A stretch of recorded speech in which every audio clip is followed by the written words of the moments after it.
দর্শনা মৃত্যুতে নিয়ে আটকে আছেন শাকিব খান। কলকাতার দর্শনা বণিক ও ঢালিউড চিত্রনায়িকা জাহরা মৃত্যুকে নিয়ে দীর্ঘদিন ধরে আটকে আছেন শাকিব খান অভিনীত দুটি সিনেমা।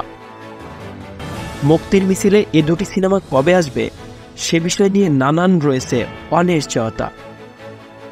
সিনেমা দুটির নাম আগুন ও অন্তরাত্মা।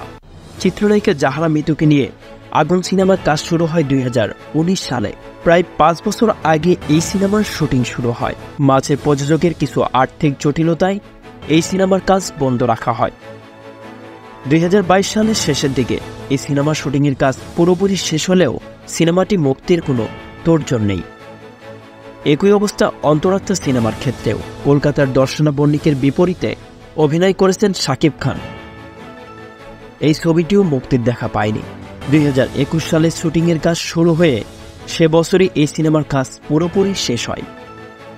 প্রায় 3 বছর পেরোলেও এই সিনেমাটি মুক্তির মিছিল থেকে পিছিয়ে রয়েছে অনেক।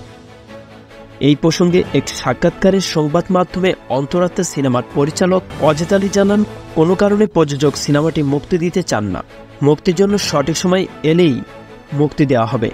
দীর্ঘ সময় ঝুলে থাকা এই সিনেমা, তবে সে সময় কবে এ বিষয়ে তেমন কোনো সংশ্লিষ্ট তথ্য দিতে পারেনি পরিচালক। প্রসঙ্গত ঢালিউডে জাহরা মৃত্যু ও দর্শনা বণিক নতুন মুখ হলেও শোবিজ পাড়ায় বেশ পরিচিত তারা।